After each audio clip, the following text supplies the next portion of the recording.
Olá, sejam todos muito bem-vindos. Meu nome é Estevão Herculano, esse é o podcast da Igreja Presbiteriana de Jundiaí e no episódio de hoje nós conversaremos sobre o Natal. Roda a vinheta.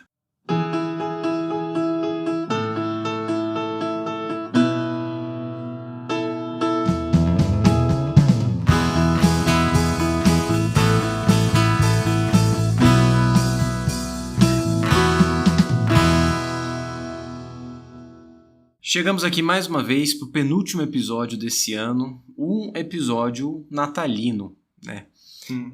Como é que você tá, Luiz? É o Luiz que está comigo aqui hoje, tudo certo? Tudo certo, graças a Deus. No clima do Natal? Clima natalino aí, como você disse, né? É que vocês não estão vendo, mas a gente tá vestido de Papai Noel aqui. Tá, os dois. Brincadeira. E com vários presentes aqui para distribuir para quem ouviu.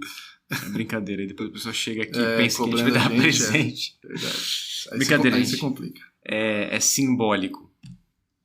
Bom, mas Natal é certamente uma das festas mais importantes no calendário cristão. Uhum.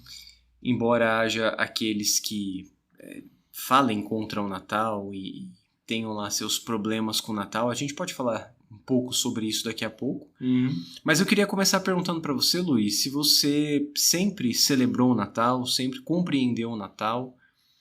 Você vem de uma tradição que não é evangélica desde o berço, né? Sim. Quando foi que você passou a gostar e a comemorar o Natal? Como é a sua relação com o Natal? Você já foi o Grinch alguma vez ou não? Olha, essa questão do Natal, lá em casa, né, na família da minha mãe, onde eu cresci, a gente sempre colocou muita ênfase na questão da união da família, né?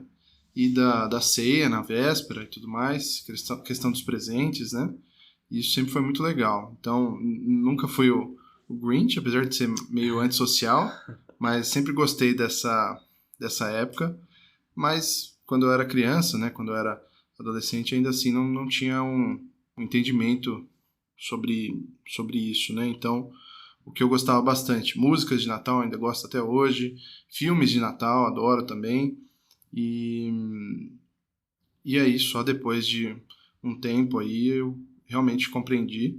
Eu acho que ainda estou nesse processo de entender sobre o Natal, né? Legal. E você?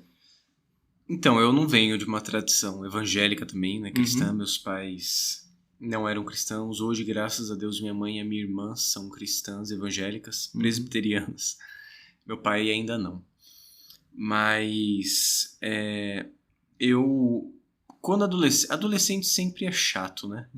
Então falava que não gostava de Natal. A gente às vezes ia para casa dos meus parentes na zona sul de São Paulo para comemorar o Natal. Uhum.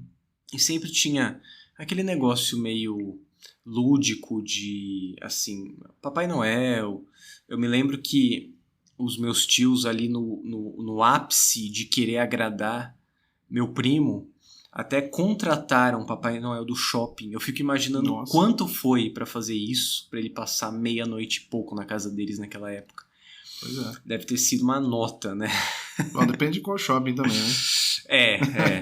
Bom, eu acho que foi uma grana. Sim. Mas tinha lá a tradição, quando eu era criança principalmente, de quando desse meia-noite, algum dos tios subia em algum cômodo da casa e tocava um sino. Uhum. E a gente corria e os presentes tinham aparecido em algum lugar. Sim. E é engraçado que quando a gente era criança, não percebia, né? Parece, nossa, realmente Papai Noel veio. Sim. Aí sempre falava, olha, eu vi a rena dele passando. Algum dos meus tios, assim, dizendo, Sim. pra disfarçar, né? E sempre tinha o tio que descia depois de todo mundo, porque era quem tinha tocado o sino, claro, né? E aí depois a gente foi percebendo que sempre tinha uma porta fechada, que acho que era pra a gente não ver eles colocando os presentes e tudo mais, né? Então eu tinha isso. Sim.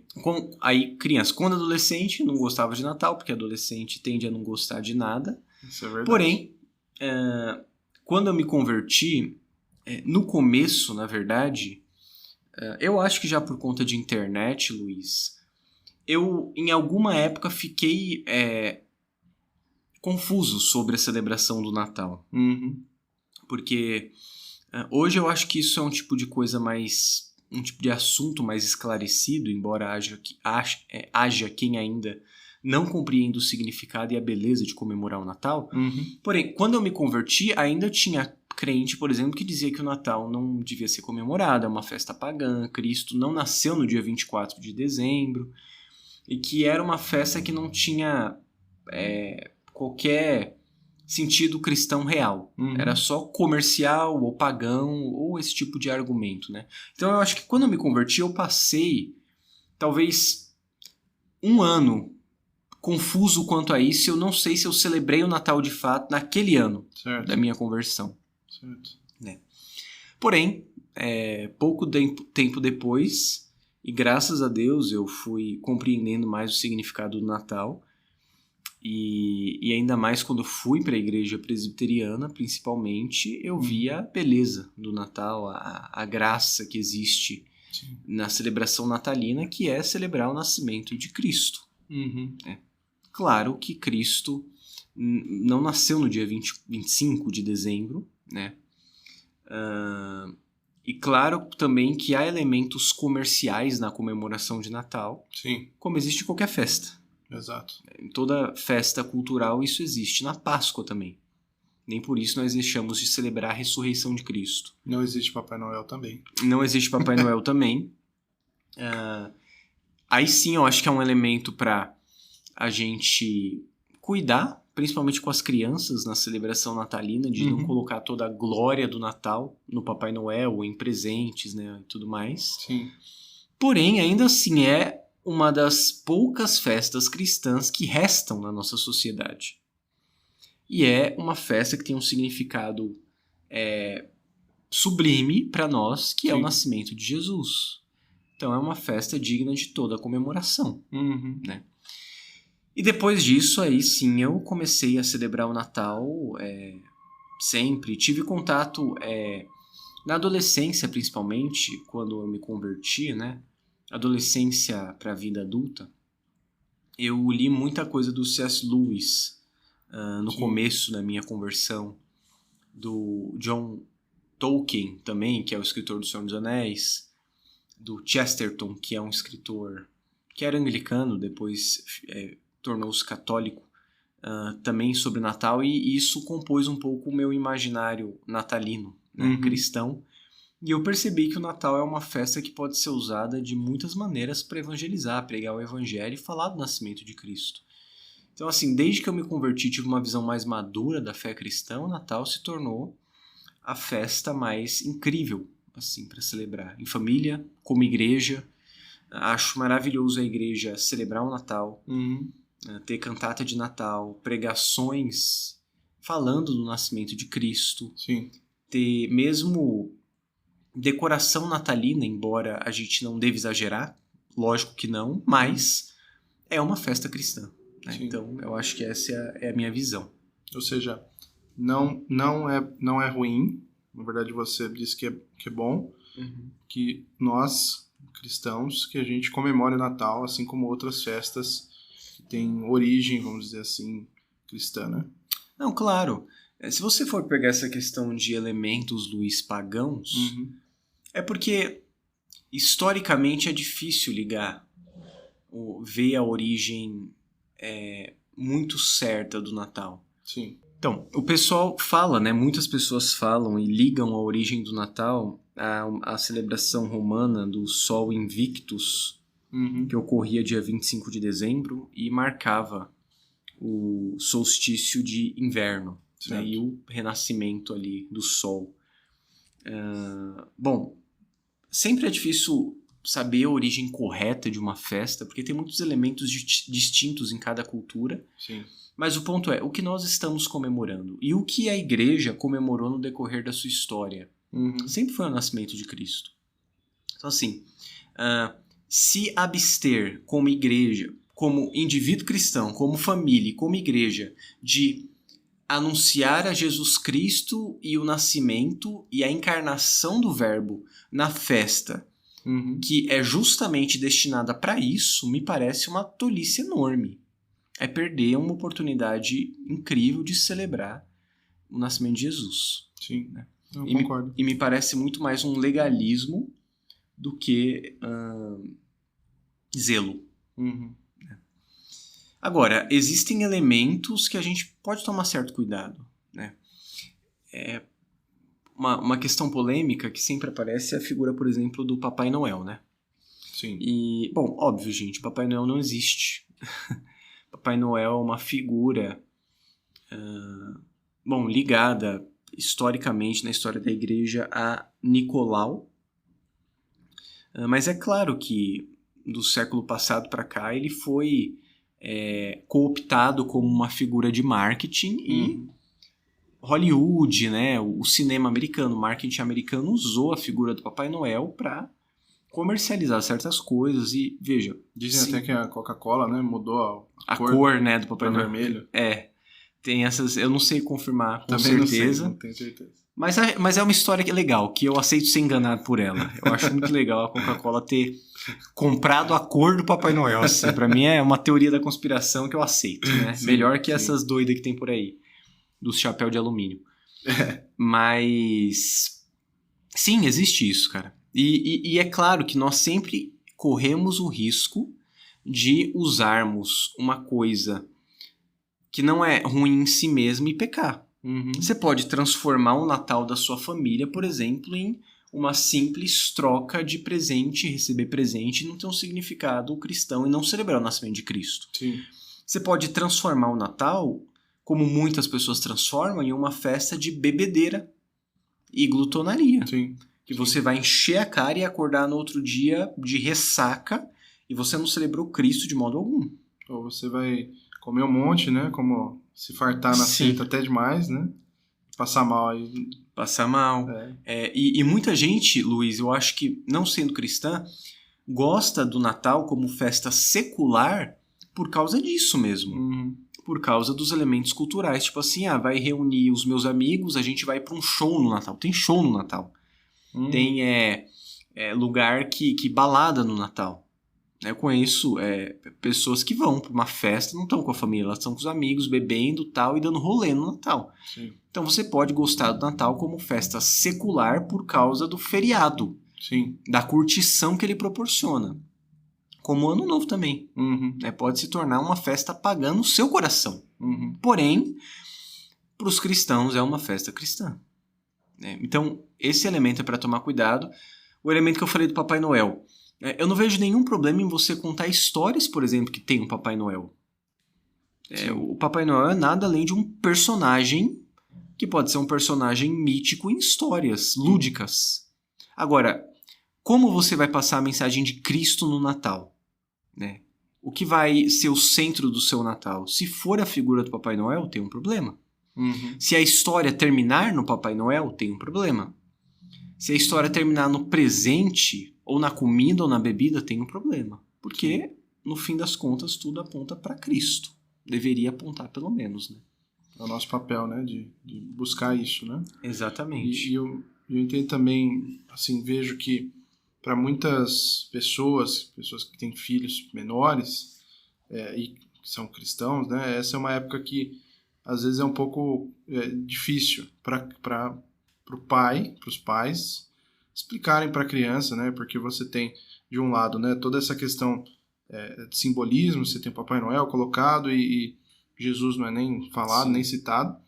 E aí existe também um papel, então, dos pais, nesse caso, para educar os filhos desde de pequenos, né? Óbvio, você não vai enfim, ler a Bíblia e colocar pontos claro. de catecismo para criança, assim, olha, não pode, isso é pecado, não sei o quê. Eu acho que eu te mandei um vídeo esses dias até era o Papai Noel calvinista, Esse né? é bom, Que o Papai Noel, ele não tinha nenhum menino bom. Todo mundo é mau, inclusive os adultos, né? Mas, enfim, então existe, sim, essa preocupação, deve existir essa preocupação, né, da parte dos pais, de educar os seus filhos desde criança, de colocar, assim, o Papai Noel como um símbolo, né, como algo, mas não parar por ali, né? Exato. Falando do C.S. Lewis, tem uma passagem no Leão, a Feiticeira e o Guarda-Roupa que eu quero ler só o trecho em que ele fala do retorno de Aslan. Certo. Isso acontece na segunda história, que na verdade a primeira ele escreveu o sobrinho do mago depois como uma história anterior mesmo. Uhum. Mas, bom, Nárnia estava debaixo do domínio da feiticeira branca, que basicamente é o diabo ali da história, a essa altura. Na primeira história, Digory e Polly libertam a feiticeira branca. E na segunda história, sempre é inverno em Nárnia, nunca é Natal. Porque ela congelou tudo e ela exerce uma influência maligna. É uma bruxa má. Sim. Ela manda nas terras de Nárnia. E todas as criaturas de Nárnia aguardam o dia em que o Natal acontecerá. Na expectativa, as Crônicas de Nárnia são uma alegoria, então é uma expectativa a chegada de Aslan, que na história é Jesus. Certo. Toda alegoria tem problemas. A Bíblia não é para ser lida de maneira alegórica, de maneira alguma, tá? Porém, isso é só uma história fantástica sobre seres que são alegorias a Cristo e a história fantasiada cristã. Tá? Bom, o que acontece? Todas as criaturas de Nárnia aguardam um dia em que seria Natal, e esse dia acontece com a chegada de Nárnia, com a chegada de Aslan. E com a chegada dele, tudo começa a mudar. E aí tem um personagem que é o Senhor Castor, que chama as crianças e diz: venham só ver. Que surpresa para a feiticeira. O poder dela já está balançando. Não disse a você que por artes dela era sempre inverno e o Natal nunca chegava? Não disse? Pois vejam agora. E de fato lá em cima todos puderam ver. Era um trenó puxado por 2 renas com sinetas tilintando nos arreios. Renas muito maiores que as da feiticeira, mas eram castanhas e não brancas. No trenó estava alguém que todos reconheceram à primeira vista. Era um homem alto, vestido de vermelho vivo, com um capuz forrado de pele, uma barba branca, tão comprida que lhe cobria o peito. O bom velhinho diz: estou aqui, afinal. Ela me impediu de vir durante muito tempo, mas acabei chegando. Aslan está a caminho. O poder mágico da feiticeira já começou a declinar. Papai Noel, enfim, chegou em Nárnia trazendo presentes, como de costume, e cada um dos Pevensie, que é o sobrenome das crianças, ou seja, cada uma das crianças, recebem instrumentos ao invés de brinquedos, instrumentos que os ajudarão a vencer os desafios que virão mais adiante.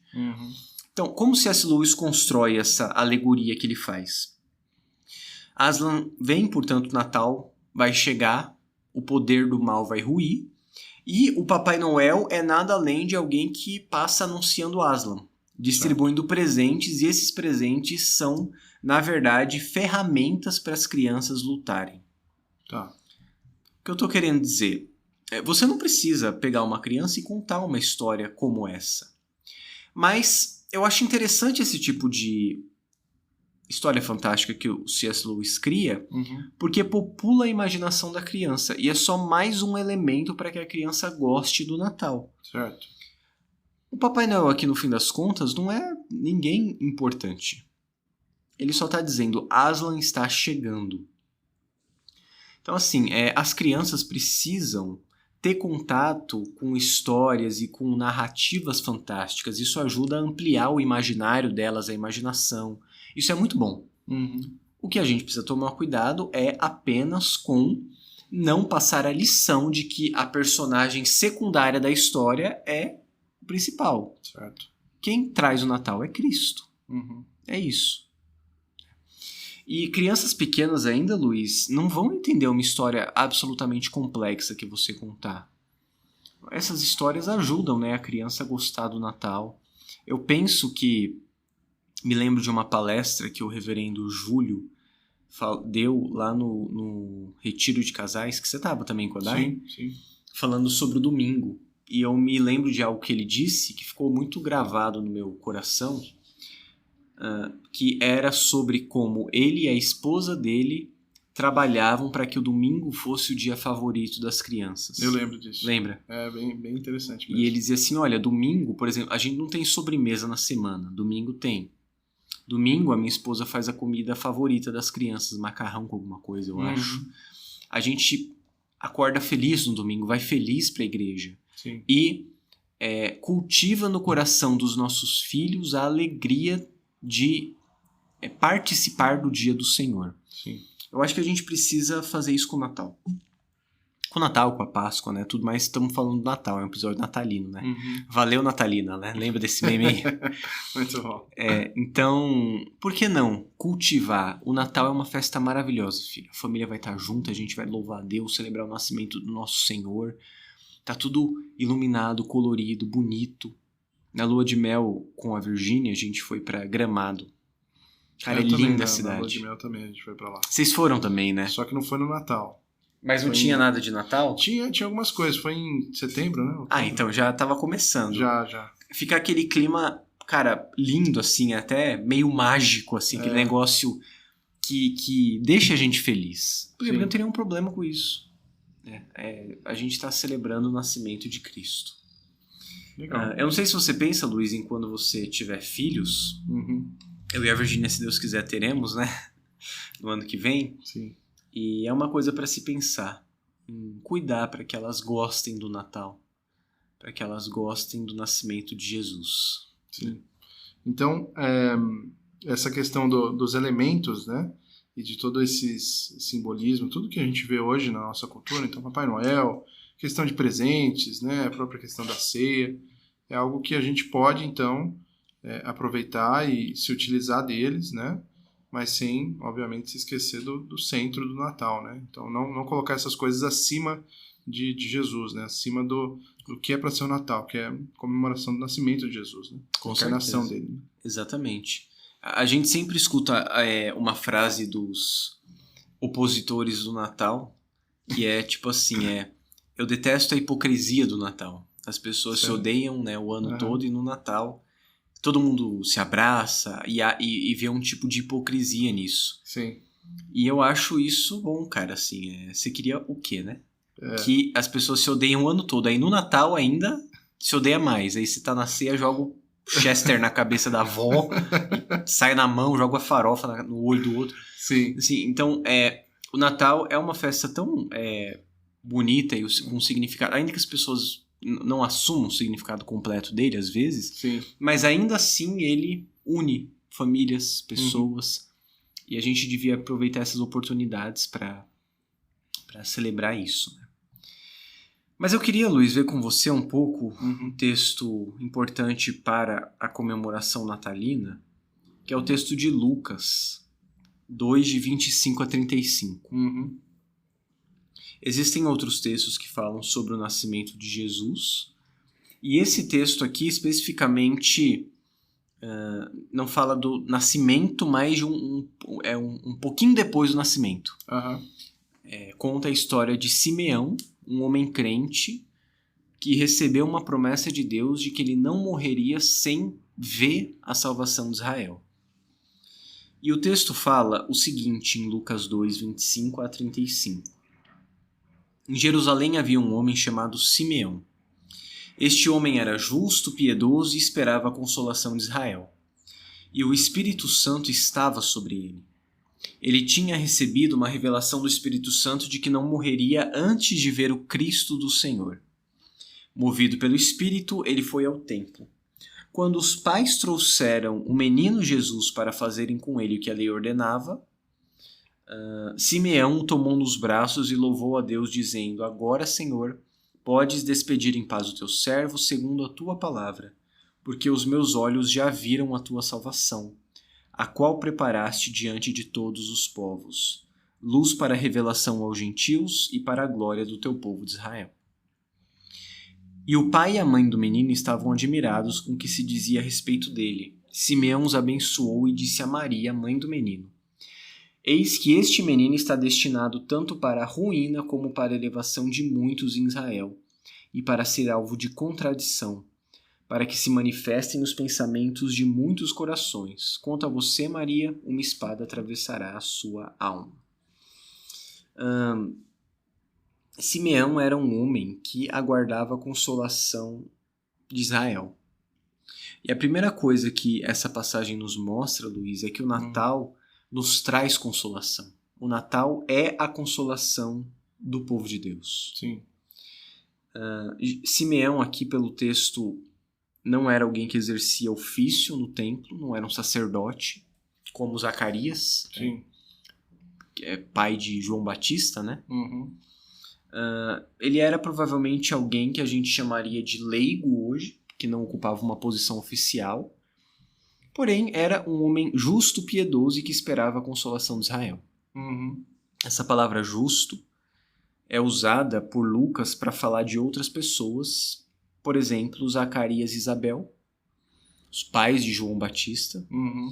e também para falar de José de Arimateia, aquele que ajuda a sepultar Jesus, né? Sim.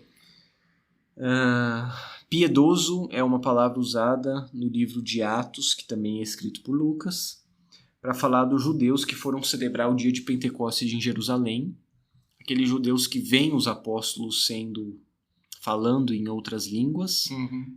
línguas estrangeiras, que eles escutam e depois ouvem a pregação e creem, são batizados, cerca de 3.000 lá. Sim. Então, Simeão, o que ele é, no fim das contas? É um crente da antiga aliança que esperava a redenção de Jerusalém. Uhum. O que ele tinha? Uma fé veterotestamentária, assim como outras pessoas. Veja, Jesus está no Antigo Testamento. Ele é um judeu. Sim. Depois que o Espírito Santo é enviado e a igreja nasce ali, né, em Pentecostes, é claro que na nossa fé presbiteriana a igreja começa lá com Adão. Uhum. Mas eu digo a igreja neotestamentária, nós temos essa ideia neotestamentária mais real, porque o Messias veio, as pessoas viram Jesus e creem em Cristo. Mas Simeão era o quê? Um tipo de crente da antiga aliança, como Ruth, como Davi, como Moisés, que criam nos tipos e símbolos que apontavam para o Messias. Sim. Mas esse homem recebeu um tipo de promessa, e a gente não sabe quando Deus falou isso para ele, Uhum. e era uma promessa de que ele não morreria sem ver o Messias. E ele era idoso aqui. O que acontece? Ele vê Jesus. Eu acho muito interessante a figura que Simeão que é um tipo de dobradiça, que liga Antigo e Novo Testamento, né? Sim. Antiga Aliança e Nova Aliança. Ele toma Jesus nos braços, o Messias. Ele vê e toca na consolação de Israel. Uhum. E quando ele vê isso e contempla a salvação, ele diz: Senhor, podes despedir em paz o teu servo, porque os meus olhos já contemplaram a tua salvação. Eu mencionei há pouco a história de Nárnia e falei como os narnianos esperavam a chegada de Aslan. Sim. Simeão é esse tipo aí de narniano que está esperando Aslan chegar, a consolação chegar. Uhum. E quando o Natal chega para Simeão, ele fala: Senhor, agora eu posso morrer. O Senhor cumpriu sua promessa. Podes despedir em paz o teu servo, porque os meus olhos viram a tua salvação. O coração de Simeão se enche de consolo, e esse é o consolo que enche o nosso coração também. Sim. Porque, embora, Luiz, nós não tenhamos visto Cristo e tocado nele fisicamente, nós o fazemos por meio da palavra que é Cristo. Uhum. Eu me lembro que uma vez eu falei aqui na igreja e depois me perguntaram sobre isso, né? Você não precisa ver e tocar em Cristo e querer fazer isso como os crentes da antiga aliança faziam, como Pedro e Simeão mesmo fizeram. Uhum. Ao mesmo tempo que é bonito, assim, você fala, eu queria estar caminhando com Jesus, é falta de fé também. Sim. Porque você já tem isso, né? Você já tem toda a revelação ali, você tem todas as promessas, você vê o cumprimento delas, você vê depois disso tudo que Deus fez, né? Então, fixar os olhos ou tentar tratar, ter essa ilusão de falar, não, eu gostaria de estar com Jesus nesse sentido, falar, mas Jesus está com a gente. Exato. A gente tem o Espírito Santo habitando dentro da gente. Isso não é maior, na verdade, Sim, se a gente for olhar as pessoas do Antigo Testamento, e quando a gente pega aí, por exemplo, Hebreus, que vai tratar de uma forma muito interessante justamente essa ligação de símbolos e tipos e como isso se cumpriu em Cristo, a gente vê que tudo aquilo era como uma parábola. Inclusive o autor de Hebreus ele usa essa frase, né? essa expressão, de que foi feito para ensinar aquelas pessoas. E nós temos tudo isso hoje, nós temos acesso a tudo isso hoje. E muitas vezes a gente não sabe nem das histórias do Antigo Testamento, a gente foca muito no Novo, a gente foca muitas vezes em Jesus, e óbvio, né? Tudo tem que focar nele, mas no sentido errado, né? Que eu digo. Uhum.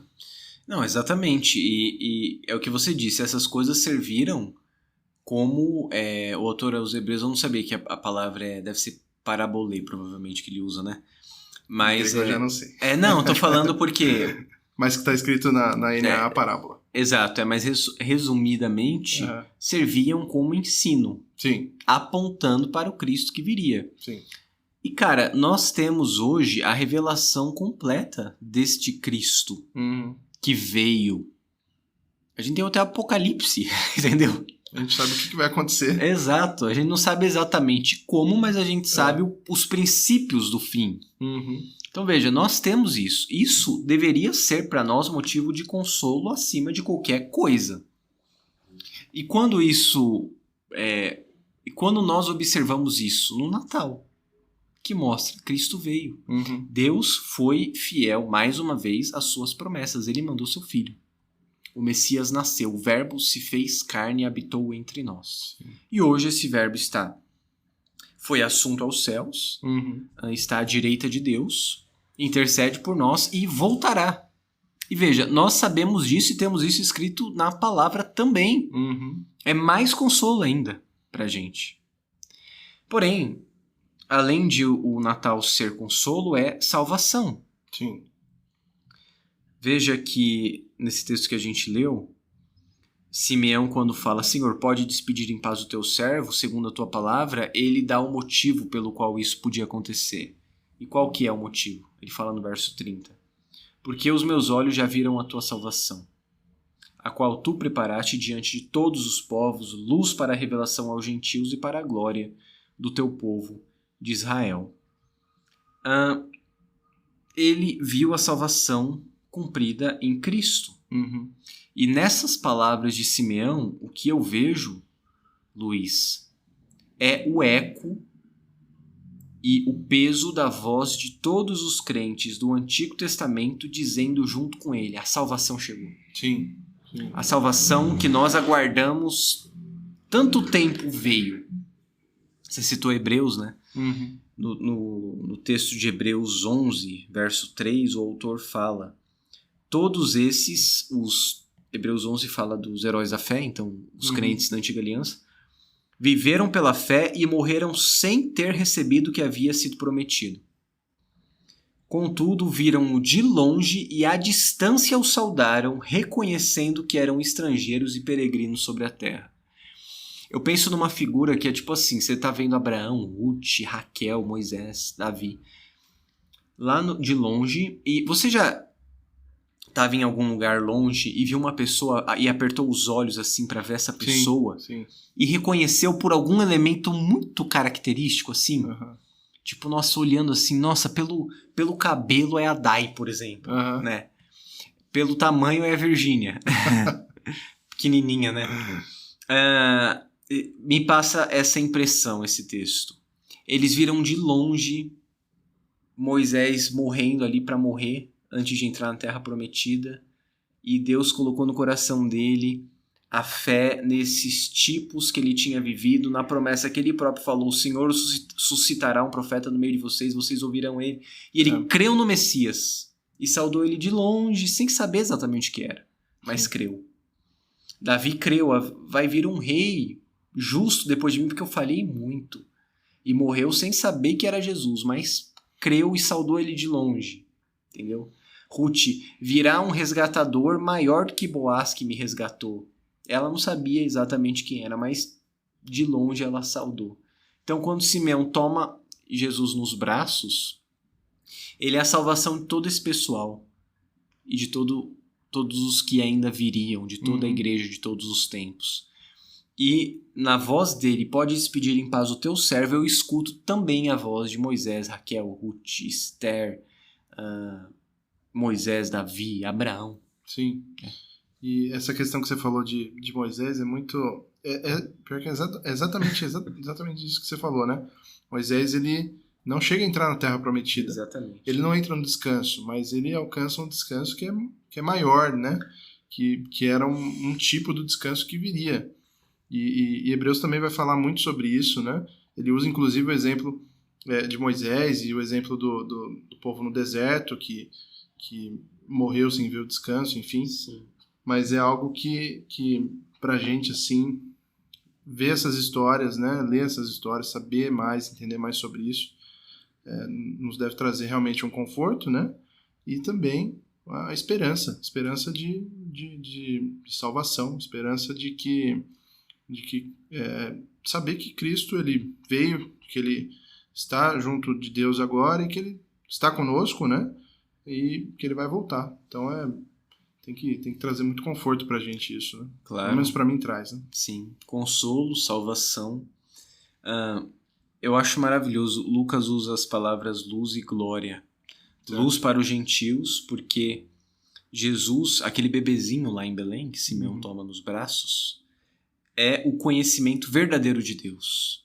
Os gentios que estavam adorando ídolos pagãos, tal, naquele bebezinho tem luz de verdade. Ele é luz. Ele revela o verdadeiro Deus. E ele é glória. Então, imagine que o menino Jesus, bebezinho, já concentrava em si a glória da coluna de fogo e nuvem no deserto. Sim. A glória do tabernáculo, das tábuas da aliança, da arca da aliança, a glória do mar abrindo. Ele era maior que tudo isso, porque ele é Deus encarnado. Ele é o Deus que se fez carne e habitou entre nós, o verbo que tabernaculou entre nós. Ele é o verdadeiro tabernáculo que criou braços e pernas pequenininhos aqui no texto, mas que cresceria e cumpriria seu chamado messiânico, sua missão messiânica. E uma coisa que eu acho interessante dizer, Luiz, é que esse cântico de Simeão, a gente já vai caminhar para o final, né? Tem só mais uma coisa que eu quero falar. Era encontrado nas antigas liturgias da igreja, principalmente no livro de Odes, em edições críticas da Septuaginta, que era a tradução do texto hebraico para o grego, que os judeus de Alexandria traduziram. E era reunido com alguns outros cânticos. O nome desse cântico em latim é Nunc Dimittis. E junto ao Magnificat, que é o cântico de Maria, e ao Benedictus, que é o cântico de Zacarias, até hoje formam parte da adoração da igreja ortodoxa. Sim. Mas assim, há um conjunto de cânticos que permeiam o nascimento de Jesus. O cântico dos anjos, que é o cântico de paz. Paz na terra entre os homens a quem Deus quer bem. O cântico de Isabel, que é o cântico de amor. O amor encharca o cântico dela. Sim. O cântico de Maria, que a gente pode dizer que é o cântico de fé, porque Maria confessa fé no Senhor e a fé magnífica no poder do Senhor. O cântico de Zacarias, que é o cântico de esperança. Zacarias diz que Jesus, como a força ou o chifre de Davi, viria e ele seria o sol nascente, o Messias.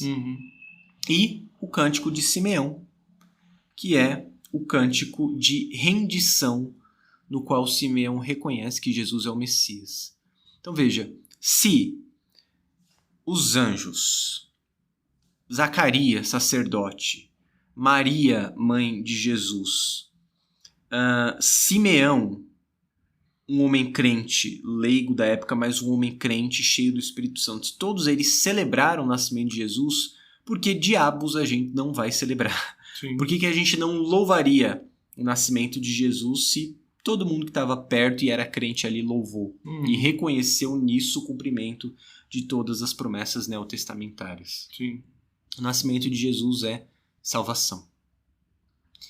E por fim, o nascimento de Jesus, o Natal, também mostra o nosso destino. Simeão fala: este menino está destinado tanto para a ruína como para a elevação de muitos em Israel e para ser alvo de contradição, para que se manifestem os pensamentos de muitos corações. Aí que está a questão, né? Que é a nossa reflexão. Reflitão. Jesus é o quê? O nascimento de Jesus representa o quê para você? Ruína ou elevação? Ele é pedra de tropeço e rocha de escândalo ou a pedra de esquina angular que te salva e te une ao povo de Deus? Só existem esses dois destinos, essas duas possibilidades. Crer que o nascimento de Jesus te eleva e salva, ou não crer no nascimento de Jesus e não louvá-lo, e o nascimento dele ser para você ruína, escândalo e tropeço. O que ele é para você, Luiz? Mas é muito interessante que quando a gente pensa nessa questão de como o nascimento de Jesus mostra, né, o destino do povo, e como ele coloca essas palavras, eu até fiquei pensando, né, antes da gente conversar aqui sobre esse texto e sobre essa questão, e sobre essa parte em específico, né, de que as pessoas, então, que reconhecem Jesus como seu Salvador, elas têm sim a questão de salvação e de consolo, como a gente viu. Mas as pessoas que não reconhecem, essas pessoas, o que resta para elas é ruína, né? Realmente é o inferno, né? Infelizmente. Mas realmente é isso aí, né? Mas é muito doido a gente pensar em como hoje a gente comemora o Natal e como as pessoas comemoram. Então, como você disse, existem pessoas que trazem o real significado do Natal, que é Cristo, e existem pessoas que não. Óbvio, eu não estou nem falando quem é crente e quem não é crente, né? Mas isso é um sinal, mostra algo, né? Ou pelo menos essa data ela deve mostrar isso pra gente, de que a gente não pode estar entre os que não comemoram o Natal no sentido do nascimento de Cristo, a parte da salvação e tudo mais, porque senão a gente vai estar entre os que estão condenados à ruína, né? Exatamente. Não existe neutralidade quanto ao nascimento de Cristo. Ou ele é sua salvação ou sua perdição. Sim. Esse menino está destinado para a elevação de uns e ruína de outros. Não existe meio termo. Ou Jesus é o seu salvador e o seu destino é eternidade em glória, ou ele é para você rocha de escândalo e o seu destino é o inferno. Sim. Tem uma música do Samuel Uria, que é um português. Bom, essa música se chama Eilu. Eu aconselho que você ouça, mas coloque uma tradução do lado, porque é mais fácil entender inglês do que o português de Portugal cantar dessa música aqui. Sim. Mas tem um trecho, uma estrofe dessa música, em que Samuel Uria fala sobre o ministério de Jesus. E ele fala assim, ó. Bom, rapidinho, contexto, né? Nessa música, basicamente, o autor, o Samuel, medita sobre qual a lição que Jesus nos ensina tendo ficado calado diante de Pilatos. Quando Pilatos perguntou o que é a verdade, Jesus não disse nada. Qual lição ele nos dá sem responder isso a Pilatos? Qual lição ele nos dá quando ele se cala? E o trecho que eu queria falar para você da música e para quem nos escuta é o seguinte: eras convite também a expulsão. Tinhas o dedo para pôr na ferida, nalguns para sarar e noutros para fazer doer. Jesus é assim, Luiz. Ele é convite para venha e me siga ou você está expulso. Sim. O dedo dele, quando ele toca, sara uns, mas outros ele faz a ferida doer ainda mais, porque ele revela o nosso pecado. Sim. É isso que o Natal representa. Eu acho que muita gente não gosta do Natal no fim das contas, porque o Natal mexe na estrutura do nosso ser e revela nosso destino eterno. Uhum. Você ama o menino de Belém, que hoje é o Filho de Deus exaltado à direita de Deus Pai, a mesma pessoa que nasceu em Belém é que está exaltada à direita de Deus Pai? Se você ama, o Natal é luz e glória. Uhum. Se você não ama e detesta, o Natal é trevas e ruína para você. E a nossa esperança é que esse episódio esclareça isso e que você ame o Natal. Que você o celebre como ele merece ser celebrado. Tem mais alguma coisa para dizer, Luiz? Não, acho que Feliz Natal, né, para todo mundo. Agradecer a todos que acompanharam até aqui, né? A gente ainda vai ter mais um episódio, né, de Ano Novo. Sim. Mas aproveite essa oportunidade, né?